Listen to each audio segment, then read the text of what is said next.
إن الحمد لله نحمده ونستعينه ونستغفره ونعوذ بالله من شرور أنفسنا وسيئات أعمالنا من يهده الله فلا مضل له ومن يضلل فلا هادي له أشهد أن لا إله إلا الله وحده لا شريك له وأشهد أن محمدا عبده ورسوله لا نبي بعده. Jemaah sekalian yang dirahmati oleh Allah Subhanahu wa taala, kembali kita memuji dan bersyukur kepada Allah Subhanahu wa taala atas segala kenikmatan yang Allah berikan kepada kita semua, terutama nikmat keimanan, keteguhan hati dalam beriman kepada Allah Subhanahu wa taala. Salam beserta salawat kita haturkan kepada Rasulullah sallallahu alaihi wasallam, yang Rasulullah sallallahu alaihi wasallam adalah manusia satu-satunya yang kita berkewajiban untuk mengikuti, mencontoh dari seluruh tingkah lakunya, seluruh ibadahnya, seluruh keyakinannya. Dengannya ketika seseorang menginginkan kebaikan dalam meniti jalan Allah Subhanahu wa taala, maka hendaknya ia mencontoh Rasulullah sallallahu alaihi wasallam dari berbagai sudut atau lini kehidupan.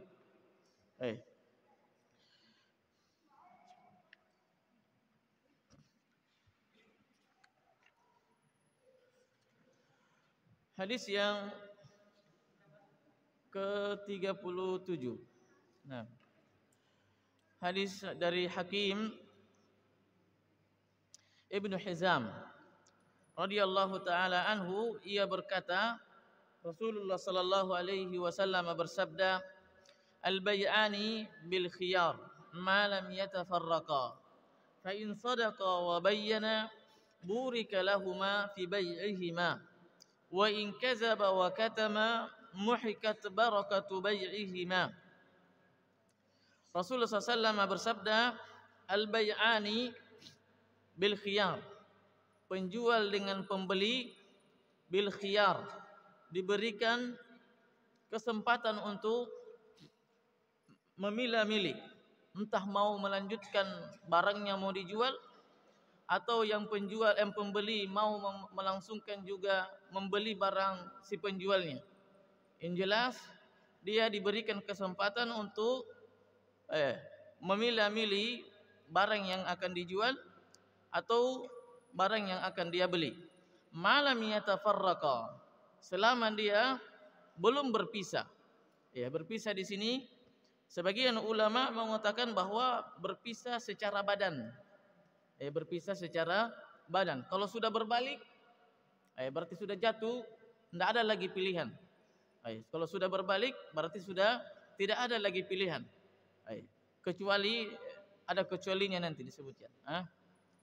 Nah, fa in sadaqa, kalau keduanya itu jujur, antara si pembeli dengan si penjual itu jujur di dalam berjual beli, bermuamalah, burika lahuma fi bai'ihima, maka Allah akan memberkahi keduanya, antara si penjual dengan pembeli. Wa in kadzaba wa katama, kalau dia berdusta dan menyembunyikan aib barangnya, maka muhikat barakatu bai'ihima, maka akan dihapus atau dihilangkan, tidak diberikan keberkahan terhadap jual beli yang mereka lakukan. Jamaah sekalian yang dirahmati oleh Allah Subhanahu wa taala, jual beli itu hakikatnya adalah orang lagi beribadah kepada Allah Subhanahu wa taala, sementara beribadah kepada Allah Subhanahu wa taala dikarenakan jual beli adalah diatur oleh syariat. Maka apa saja aturan yang kita lakukan, larangan yang kita hindari di dalam jual beli, maka itu berarti kita dalam keadaan beribadah, dalam keadaan beribadah. Nah, jadi bukan hanya orang yang bersedekah dikatakan orang yang beribadah. Tidak. Bukan hanya orang yang bersedekah yang berhak mendapatkan keberkahan. Tidak. Tetapi orang yang mencari juga keuntungan terhadap apa yang dia sodorkan kepada orang lain, mencari keuntungan dengan cara jual beli, selama itu memperhatikan rambu-rambu syariat, berarti dia mendapatkan keberkahan di sana. Dia memperoleh pahala ibadah di sana. Sebagaimana orang salat. Orang salat beribadah. Orang meninggalkan salat juga seperti wanita yang nifas, haid, itu juga dalam keadaan beribadah. Itu juga dalam keadaan beribadah. Namun ibadahnya berbeda. Ibadah bagi orang yang nifas adalah meninggalkan salat. Itu ibadahnya. Ibadah bagi yang tidak nifas, tidak dalam keadaan nifas, maka dia harus melakukan salat. Kemudian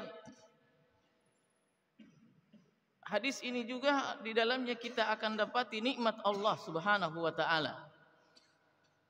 Kita diberikan kebebasan untuk mencari keuntungan duniawi di dalamnya, jual beli. Tatkala kita jujur, menjadikan syariat sebagai undang-undang dalam jual beli kita, maka Allah memberikan nilai plus. Apa dia?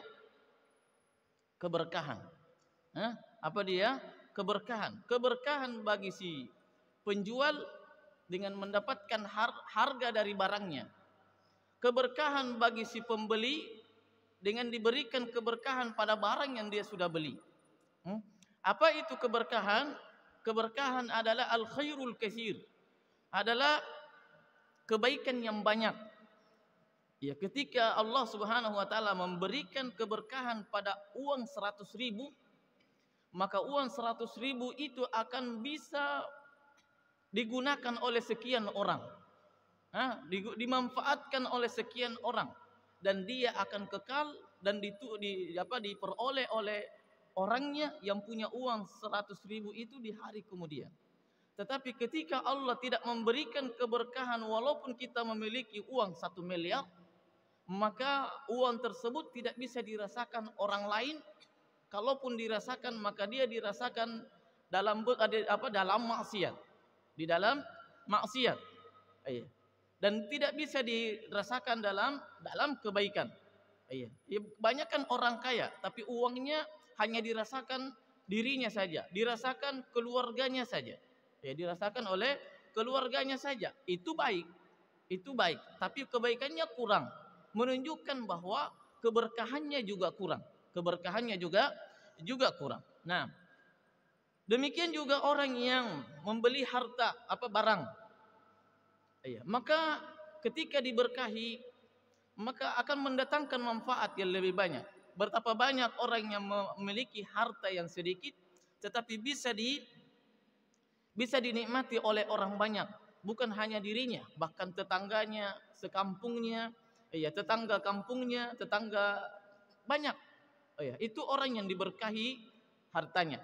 Tentunya keberkahan ini kita peroleh, tidak mungkin kita akan meraihnya kecuali dengan jalan yang disyariatkan oleh Allah Subhanahu wa taala. Makanya disebutkan di sini apa dia? Fa in sadaqa wa bayyana burika lahum fi bai'ihima.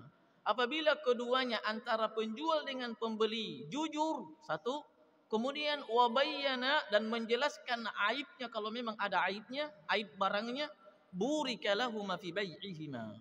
Maka keduanya antara penjual dengan pembeli akan diberikan keberkahan. Tapi syaratnya tadi dalam jual beli, kalau mau mendapatkan keberkahan, apa dia? Jujur dan menerangkan cacatnya. Cacat sebuah barang yang kita mau jual. Biasakan kita dapatin orang mau jual HP-nya. Kebanyakan orang mau jual HP-nya karena ada cacatnya.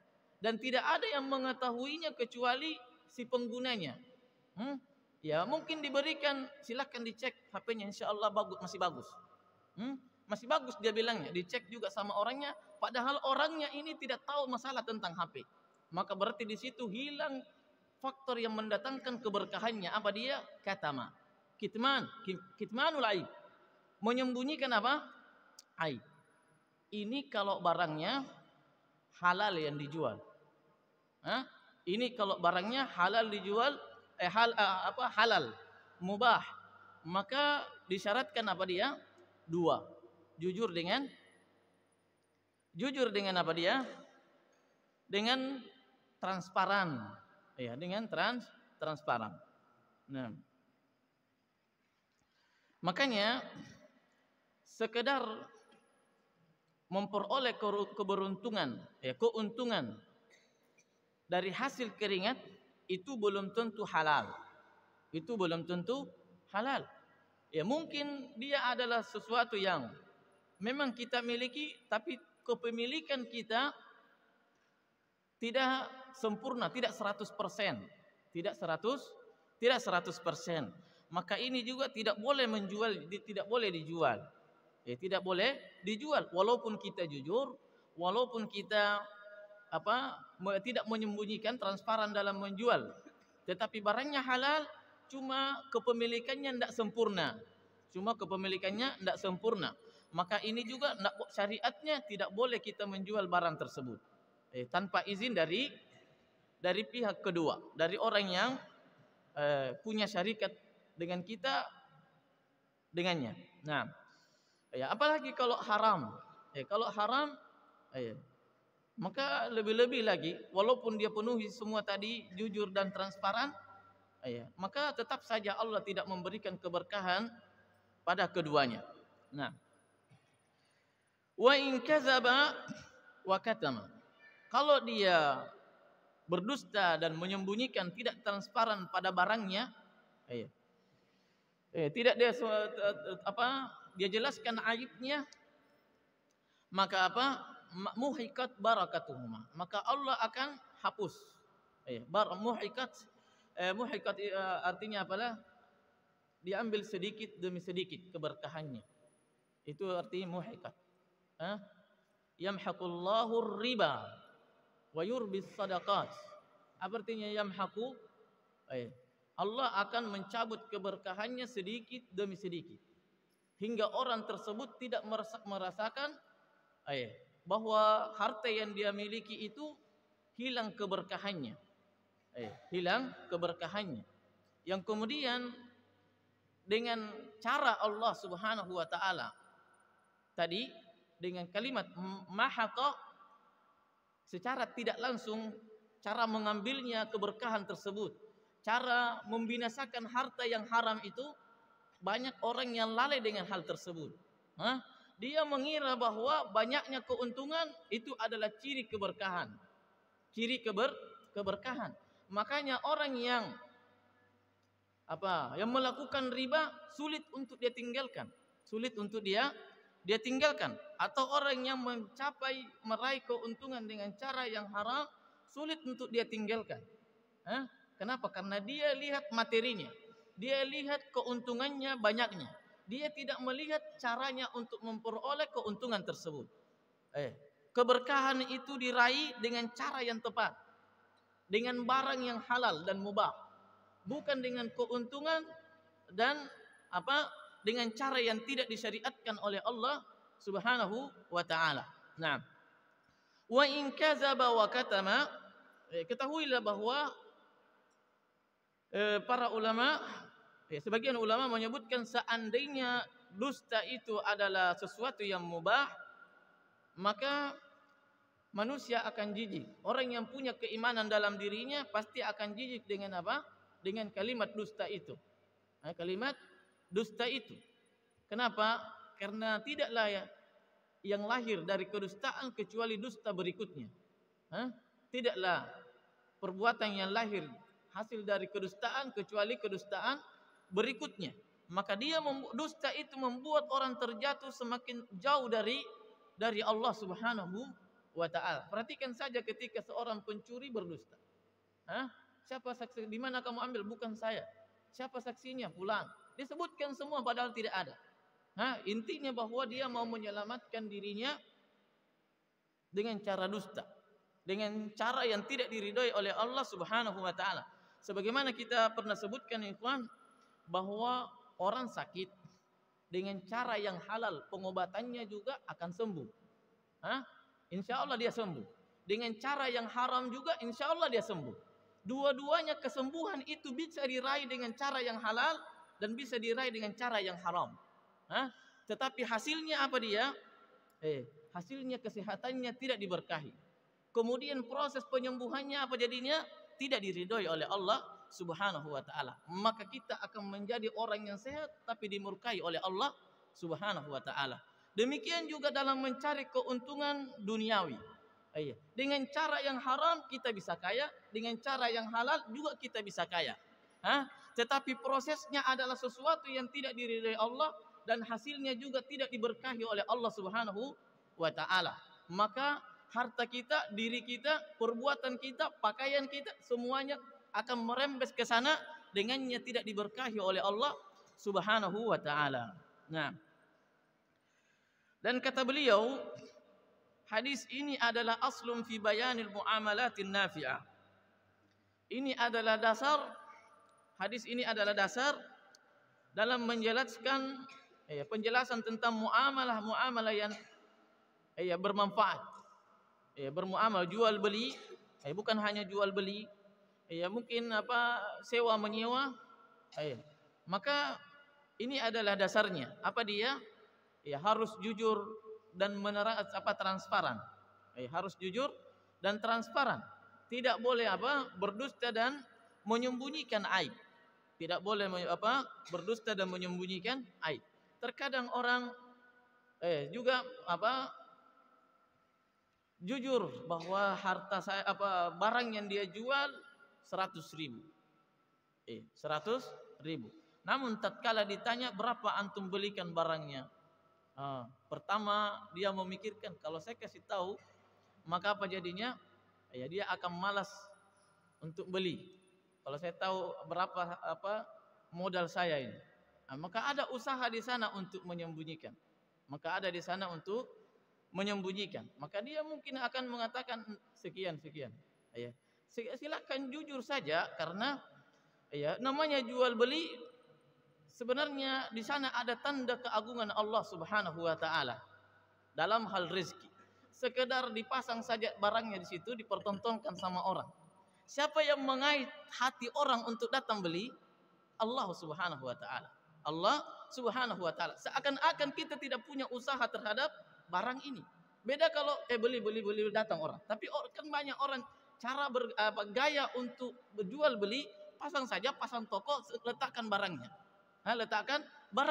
Kemudian dia hanya menunggu tawakal sebenarnya. Tawakal kepada Allah Subhanahu wa taala. Seandainya dia memahami tawakal itu, maka dia betul-betul mengambil faedah dari jual beli. Betul-betul mengambil dari jual beli. Mirip-mirip dengan orang mancing. Orang mancing buang saja pancingnya. Padahal dia juga tahu bahwa makanan ikan ini bukan hanya dari pancing, ikannya juga banyak. Ikannya juga mungkin banyak, atau dia tidak tahu bahwa ikannya banyak atau sedikit. Tapi intinya dia tahu bahwa ikannya itu ada di tempat tersebut. Dia sekedar buang begitu. Nanti dia merasa pede kalau pancingnya goyang-goyang. Sama dengan orang penjual. Kalau sudah datang orang berapa ini, dia mulai pede. Dia mulai pede. Pada saat dia pede, jangan juga kepedean. Jangan kepedean dengan menawarkan sesuatu yang dengan memberikan harga yang yang sangat banyak. Dan Masya Allah, saya masih ingat ada di Jakarta begitu. Plannya toko As-Sunnah. Toko As-Sunnah, namanya toko As-Sunnah. Kemudian promosi bukunya. Promosi bukunya. Dia bilang diskon sekian persen. Diskon sekian persen. Padahal dia sudah melambungkan harganya. Dia lambungkan dulu harganya, baru dia kurang. Harga biasa berapa? Pokoknya 50.000. Harga biasa hari-hari biasa. Tatkala datang persenan yang mau ditawarkan kepada orang, dia naikkan sendiri tanpa sepengetahuan pembeli, jadinya 70.000, diskon 25%. Apa jadinya? Pikiran orang bahwa harganya 50%. Harganya 50%. Itu ya pikiran orang, karena hari-hari biasa harga buku tersebut 50%, 50.000. 50.000. Datang diskonnya, mau datangkan diskon, dia naikkan harganya jadi 70.000. Baru kemudian dia diskon 50% umpamanya, 50%. Apa jadinya? Jadinya orang tertipu. Nah, ini di antara model apa? Model jual beli yang tidak jujur. Nah, ya kalau mau kasih persen, dan kebanyakan sekarang begitu. Dilambungkan dulu harganya, baru kemudian dipersenkan. Sebenarnya mau bersedekah tapi malu-malu. Mau bersedekah tapi malu-malu. Nah,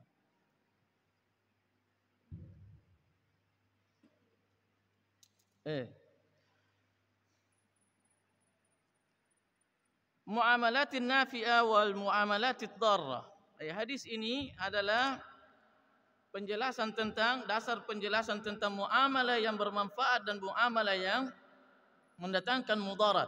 Namanya jual beli, antara penjual mau mencari keuntungan, pembeli juga mau mencari keuntungan. Dua-duanya mau untung. Dan ini adalah naluri manusia. Tidak ada orang hidup, tidak ada orang mau bekerja kecuali dia mau untung. Ada kalimat yang saya dapatin, bahwa kalau orang bekerja hanya sekedar mencukupi untuk hidupnya 1 hari 1 malam, dia bekerja untuk 1 hari 1 malam hanya untuk mencukupi, tidak ada lebihnya, itu bukan bekerja namanya. Tapi wallahu alam, ini perkataan orang sana atau orang yang baik gitu. Itu bukan orang kerja namanya, tapi itu beribadah. Beribadah. Gajinya sekian sebulan cukup pas gitu. Pas. Berarti itu bukan orang kerja, tapi itu namanya orang beribadah. Biasanya orang pesantren yang banyak ini, gajinya pas-pasan bahkan kurang. Biasanya, Allahu a'lam. Karena memang namanya pesantren lini atau medan untuk beribadah. Nah, maka tabiat manusia, naluri manusia, tidak ada orang mau bekerja kecuali dia mau untung. Makanya para ulama, seandainya seseorang itu memahami tentang makna la ilaha illallah, maka dia akan memahami arti kehidupan. Apa dia? Karena la ilaha illallah itu adalah penafian sesuatu yang mendatangkan mudarat. Adakah orang yang berdagang kemudian dia mencampur adukkan sesuatu yang merugikan dengan sesuatu yang menguntungkan? Tidak akan. Dan inilah poros kehidupan manusia yang sesuai dengan tabiatnya. Sesuai dengan tabiatnya. Apa dia? Mencari keuntungan.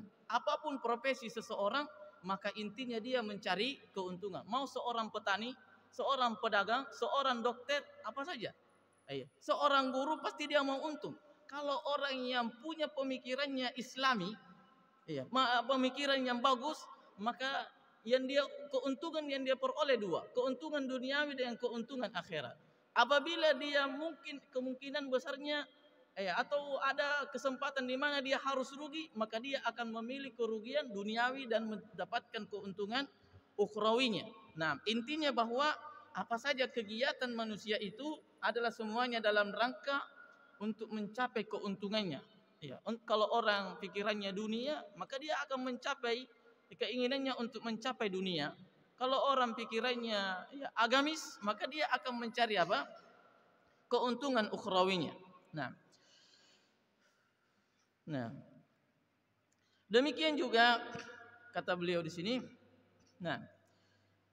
Wa annal fasila bainan naw'aini as-sidq wal bayan. Perbedaan antara muamalah yang mendatangkan manfaat dengan muamalah yang mendatangkan mudarat, yaitu apa dia? 2. Jujur dengan menjelaskan atau transparan. Faman sadaqa fi muamalatihi wa bayyana jami'a ma tawaqqafa alaihi al-muamalah min al-awsaf al-maqsudah siapa yang jujur dalam muamalahnya dan menjelaskan jual tentang apa yang dia jual belikan, baik itu minal awsafil maqsudah yang menjadi tujuan dalam menjualnya barang tersebut. Barang ini untuk mobil, pakai jalan. Barang ini untuk digunakan di kebun dan seterusnya. Dia terangkan semuanya bahwa ini masih bagus, ini dan seterusnya. Kalau intinya dia terangkan apa adanya begitu, maka dia akan diberkahi muamalahnya. Wa minal uyubi wan naqsi, dan dia menjelaskan kekurangan barang tersebut. Fa hadhihi muamalatun nafi'ah, maka ini adalah muamalah atau dalam hal ini jual beli yang mendatangkan manfaat, yang maksudnya manfaatnya didahulukan. Maksudnya di dunia dia akan memperoleh manfaatnya. Apa dia? Bimtisali amrillahi wa rasulihi. Bimtisali amrillahi wa rasulihi, dengan melaksanakan perintah Allah dan Rasulnya. Orang yang melaksanakan perintah Allah dan Rasulnya itu berarti dia dalam keadaan beribadah. Perintah Allah itu kan dua, perintah untuk melakukan dan perintah untuk meninggalkan. Itu perintah Allah dan Rasulnya, meninggalkan dan perintah melakukan. Maka dalam hal ini dusta dan menyembunyikan aib, itu kita diperintahkan untuk meninggalkannya.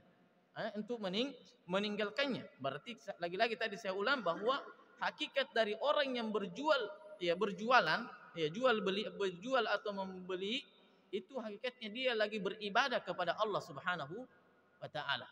Dia lagi beribadah kepada Allah Subhanahu wa taala. Wassalamati minal ismi, maka dia pun selamat dari dosa. Wa binuzulil barakati fi muamalati, dan Allah memberikan keberkahan pada muamalah yang dia lakukan, jual beli yang dia lakukannya. Fil ajili bi husulis shawab, dan di hari kemudian dia akan memperoleh pahala dan selamat dari siksaan Allah Subhanahu wa taala. Namun sebaliknya, apabila dia berdusta dan menyembunyikan aib barang, tidak jujur di dalamnya, fa inna ma'a ismihi fa huwa ma'a ismihi muamalatuhu mamhuqatul barakah. Di samping dia berdosa, kemudian dia juga tidak mendapatkan keberkahan di dalamnya. Dan kata beliau, wa mata nuzi'atil barakatu minal muamalah khasira sahibuha dunyahu wa ukhrahu. Apabila suatu barang, suatu muamalah, suatu perbuatan tidak diberkahi, maka sesungguhnya dia akan rugi di dunia ataupun di akhirat. Dunia ataupun di akhirat. Hadisnya dibilang muhiqat barakatu bai'ihima. Maksudnya apa? Dicabut sedikit demi sedikit keberkahannya. Sedikit demi sedikit keberkahannya. Dan ini bisa dilihat secara nyata. Orang yang jual beli sebelum dia meninggal, dia merasakan kehinaan terlebih dahulu. Sebelum dia meninggal, dia rasakan kehinaan sebelum terlebih dahulu. Kemudian hadis ini juga adalah dasar untuk pengharaman tadlis, menipu, menyembunyikan aib. Ada pengharaman tentang tipuan dan mengurangi timbangan. Mengurangi timbangan dan kadar suatu barang. Fa innaha minal kazibi wal kitman, karena menipu, mengecoh orang, mengurangi timbangan, itu adalah bagian daripada kedustaan dan tidak transparan dalam jual beli. Wa kadzalika tahrimun najis, an-najas. Wa kadzalika tahrimun najas. Demikian juga hadis ini adalah dasar untuk pengharaman jual beli najas. Apa dia? Beda dengan bai'ul muzad. Bai'ul muzad biasa di pasar-pasar. Harga tertinggi itu yang berhak. Anda tahu apa namanya itu? Harga tertinggi itu yang berhak beli barangnya. Saya pasang ini barang Siapa yang paling tertinggi silahkan berikan apanya penawarannya. Ada yang bilang 10.000. Saya belum, tunggu dulu. Tunggu dulu berapa? Mungkin ada yang mau tambahkan lagi 15.000. Apa namanya itu? Ya. Lelang. Itu namanya bai'ul muzad. Bai'ul muzad. Kalau bai'un najas, apa dia? Saya bilang ini harga tertinggi juga saya akan jual. Kemudian muncullah beberapa orang. Saya mau beli 10.000, saya mau ini harga biasanya. Ada orang bilang saya mau beli 20.000. Muncul lagi ada 30.000. Ada muncul lagi 40.000. Tapi orang-orang ini semua ini yang mengacung, sebenarnya dia tidak mau membeli. Tapi dia sudah sekongkol dengan penjualnya dalam rangka meraih keuntungan untuk si penjual dan memberikan kerugian terhadap yang mau beli. Itu namanya bai'un najas. Mirip dengan apa tadi? Lelang. Mirip dengan lelang. Cuma antara tadi yang tawar-tawar itu ada kesepakatan. Ada kesepakatan. Maka ini yang disebut dengan bai'un najas. Nah, ya, dalam rangka menipu siapa? Menipu pembeli yang memang ada niatnya mau membeli. Memang ada niatnya mau membeli. Banyak sekarang jual bahkan syar'i. Kalimatnya syar'i. Ada hahanya begitu. Sebenarnya bukan apa? Banyak orang beli obat-obatan, tapi bukan untuk obatnya. Bukan untuk obatnya, dia tidak butuh obat. Tetapi apa? Tetapi persenan di balik apanya? Di balik pembeliannya. Bahkan dia terkadang kayak menolong begitu. Sini saya belikan biar antum dapat persen. Biar antum dapat apa, antum harganya enggak mahal gitu. Tapi keuntungannya dia yang dapat. Masuk ke rekeningnya per bulan sekian. Kalau dulu ada namanya Tianxi begitu, Tianxi. Itu Cina sih yang punya, artinya orang kafir. Sekarang banyak orang Islam. Apa dia jual beli bukan memang kebutuhan, bukan kebutuhannya. Apa hukumannya? Apa hukumnya dalam jual beli?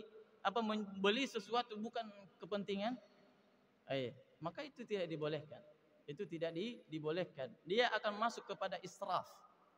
Itu masuk dalam israf. Apalagi ini memang dibuat seperti itu. Dibina orang untuk membeli membeli barang bukan karena barangnya.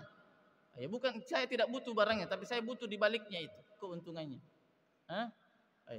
Banyak. Wal khida' fil muamalat, dan menipu dalam bermuamalah. Wa talakkir rukba al-jalabi liyabi'ahum. Wa talakkil jalab, ini istilah dari mazhab Malikiyah.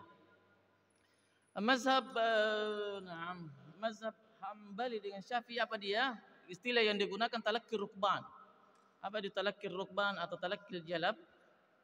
Orang kota datang ke desa cari barang. Orang desa tidak tahu berapa harga di kota barang ini kalau saya jual. Orang kota juga tidak mau mengabarin bahwa harga barang ini sekian di kota. Dia datang ke kota, datang ke desa supaya dia dapatkan harga yang murah dengan penjualan yang lebih mahal. Maka ini dilarang. Ini dilarang. Kenapa? Sebagian ulama sisi pelarangannya karena menghalangi rezeki orang-orang di pasar. Karena menghalangi rezeki orang-orang yang di pasar. Kemudian ada apa lagi? Ada ghararnya, ada unsur penipuannya, ada gisnya atau khida'nya. Apa dia? Penipuannya tadi tidak ada pengetahuan harga pasaran, tidak mau dikasih tahu. Tidak mau dikasih tahu. Nah, walaupun dua-duanya rela, maka itu juga diharamkan, tidak diberkahi. Tidak diberkahi oleh Allah Subhanahu wa taala. Contoh hadis ini sebenarnya bukan datang ke desa, tapi orang desa mau ke kota jual barangnya. Kemudian orang kota tungguin di jalan. Itu maksudnya. Apa konteks hadisnya begitu? Makna hadisnya bahwa orang kota datang ke tengah jalan antara kota dengan desa. Maka dia pergi ke sana untuk mengambil barang orang desa itu dengan harga yang murah, kemudian dia jual dengan harga yang mahal. Sama-sama ridho. Sama-sama ridho. Iya. Walaupun namun siapa pembelinya tidak transparan dengan harga yang ada di pasaran. Hah? Tidak dengan harga yang ada di pasaran. Coba seandainya orang desa itu datang ke kota dengan mengetahui harga barang di kota, maka dia akan menjual barangnya kepada orang, bukan hanya satu penjual, bukan hanya satu penjual. Makanya tidak boleh menjual barang hanya satu orang ke orang tertentu saja, itu tidak boleh. Tidak boleh. Kenapa? Kenapa? Apa jadinya? Apa anunya? Karena yang lainnya akan mendatangkan mudarat terhadap dia. Ini orang banyak butuh ini barang, kemudian ya kecuali memang barangnya kalau digunakan sama orang tertentu ya mendatangkan mudarat karena dia gunakan ini dan seterusnya, maka itu dibolehkan. Tapi umpamanya kayak hanya sayur-sayuran, Anda boleh hanya menjual sama satu penjual saja. Makanya para ulama menyebutkan bahwa sisi pengharamannya talakkir rukban atau talakkil jalab itu karena menghalangi rezeki orang, menghalangi rezeki orang. Kemudian ada unsur tadi apa? Gharar. Nah, hadis yang ini semuanya lafaz hadisnya talakkil jalab dengan talakkir rukban. Kemudian yang lebih umum adalah la yabi'u hadirun libad. La yabi'u hadirun libadin. Tidak boleh jual orang kota ke desa lagi barangnya, padahal dia ambil dari desa. Itu memberikan mudarat kepada mereka. Karena sebelumnya seandainya dia jelaskan, mungkin dia tidak akan membeli barang tersebut dengan harga yang sudah disepakati dengan orang desa. Seandainya orang desa tahu harga pasaran.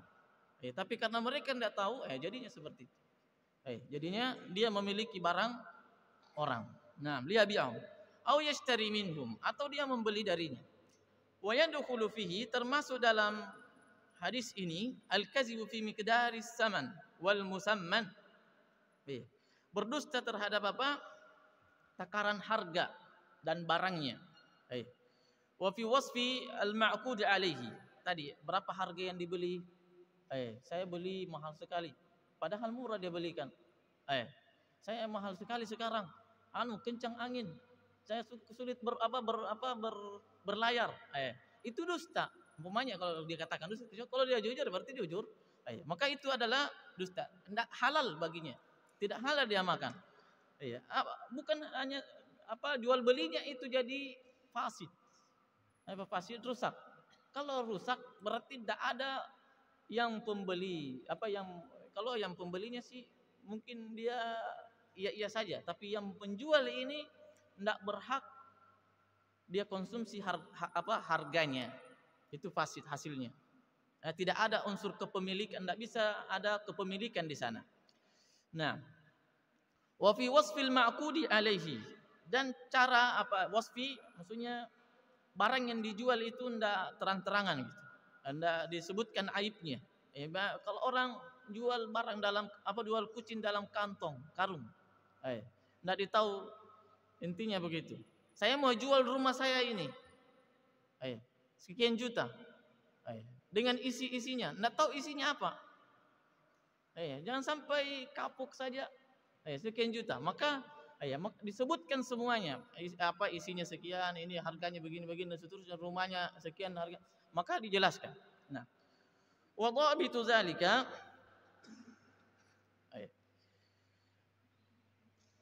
kata beliau, wa dhabitu zalik, ketentuannya adalah anna kulla syai'in takrahu an yu'amilaka, segala sesuatu yang engkau juga tidak senang orang lain memperlakukanmu, wa ghairuhu, dan yang lainnya, dan dia tidak memberitahumu tentang aib barang tersebut, fa innahu min babil kadzibi wa ikhfa'i wal ghish, maka itu adalah bagian daripada dusta dan menyembunyikan serta menipu. Wa yadkhulu fi hadzal bai'u bi anwa'ihi, dan termasuk dalam hal ini adalah jual beli dengan segala bentuknya, al-ijarat, ijarat, sewa menyewa, wal musyarakat,